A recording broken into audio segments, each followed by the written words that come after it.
कृष्ण शरणं मम मम शरणं श्रीकृष्ण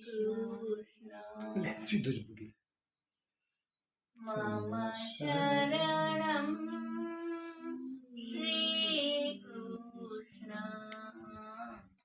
श्रीकृष्ण शरणं मम श्रीकृष्ण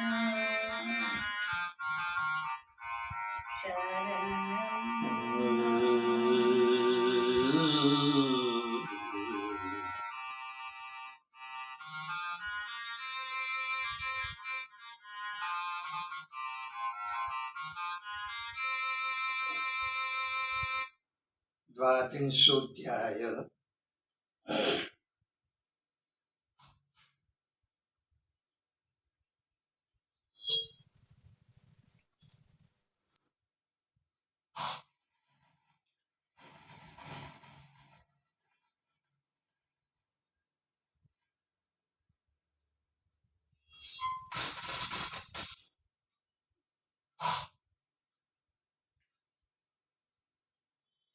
अथ द्वात्रिंशोऽध्याय तृतीय श्लोक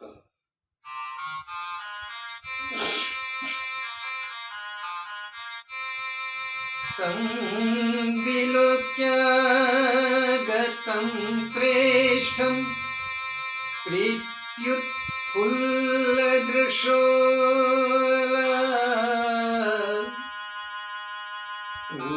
ऊतस्तु युगपत् सर्वा स्तन्व प्राणमिव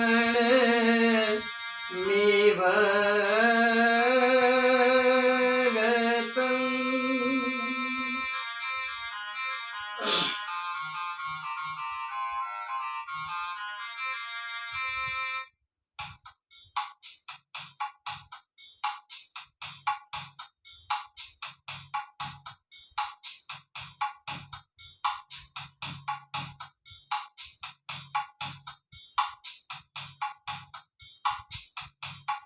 तं विलोक्य गतं प्रेष्ठं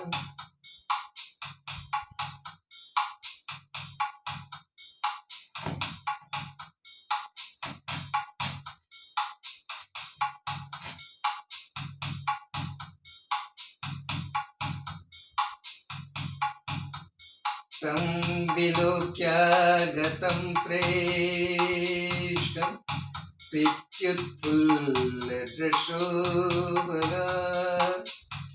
उत्तस्थो युगपत् सर्वा स्तन्व प्राणमिवागतम्।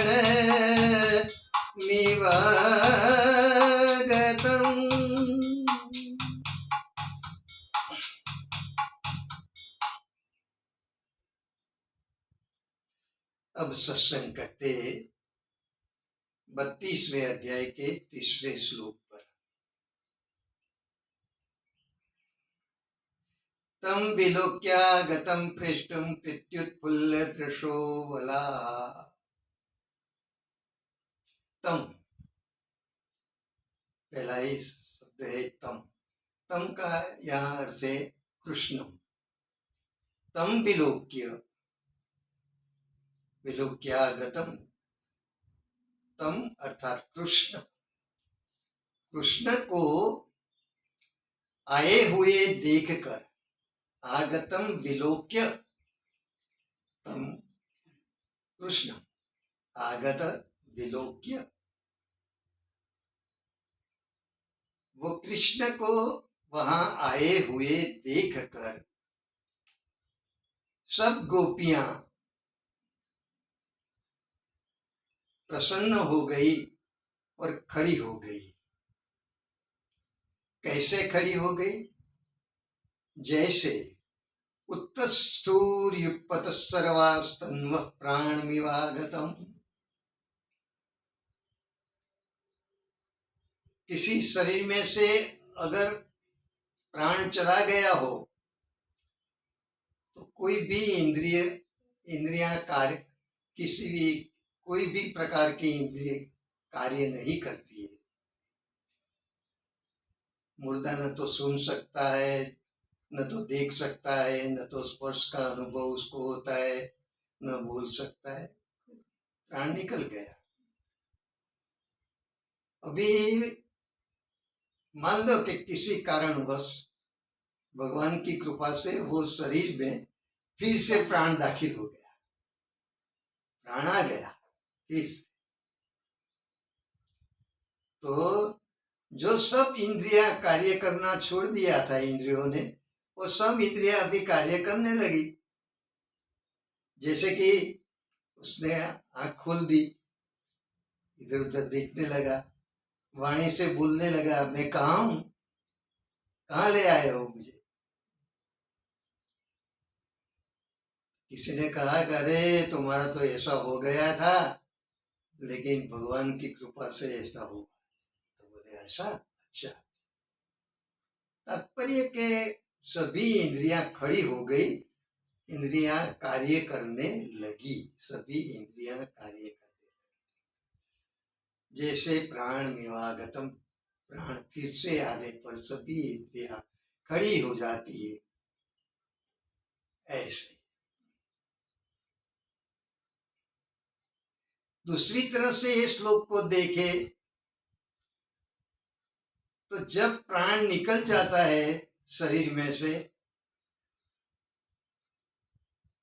तब प्राण के पीछे पीछे ये सब सूक्ष्म इंद्रियां जो है, ज्ञानेंद्रियां 5 प्रकार की, ये सब इंद्रियां भी प्राण के पीछे पीछे खड़ी होके चलने लगती है। किसी भी प्रकार से देखो, प्राणम इव आगतम ऐसा ले तो फिर से प्राण दाखिल हो गए, हमने पहले बताया, वो हो सकता है। और अगर कोई इस तरह से ले कि प्राण निकल जाने के बाद, दोनों परिस्थिति में ऐसा ही होता है। लेकिन यहाँ प्राणम इव आगतम ऐसा है तो प्राण फिर से दाखिल हो गया। इंद्रियां कृष्ण के पास में खड़ी हो गई, कृष्ण आए तो अब कृष्ण चलने लगे, विहार करने लगे, तो ये कृष्ण के पीछे पीछे अनुसरण करती हुई चलने लगी। जैसे प्राण के पीछे पीछे इंद्रियां चलती है, खड़ी होके जाती है, ऐसे ही। या तो प्राण के वापिस आने पर इंद्रियां वापिस आ जाती है और प्राण के पीछे पीछे चल के वापिस आ जाती है, ऐसा ही। उत्तस्थूर्युगपत सर्वास्तन्व प्राण मिवागतम, ऐसे सभी गोपियां खड़ी होकर कृष्ण विहार करते हैं तो उनके पीछे पीछे अनुसरण करती हुई चलने लगी।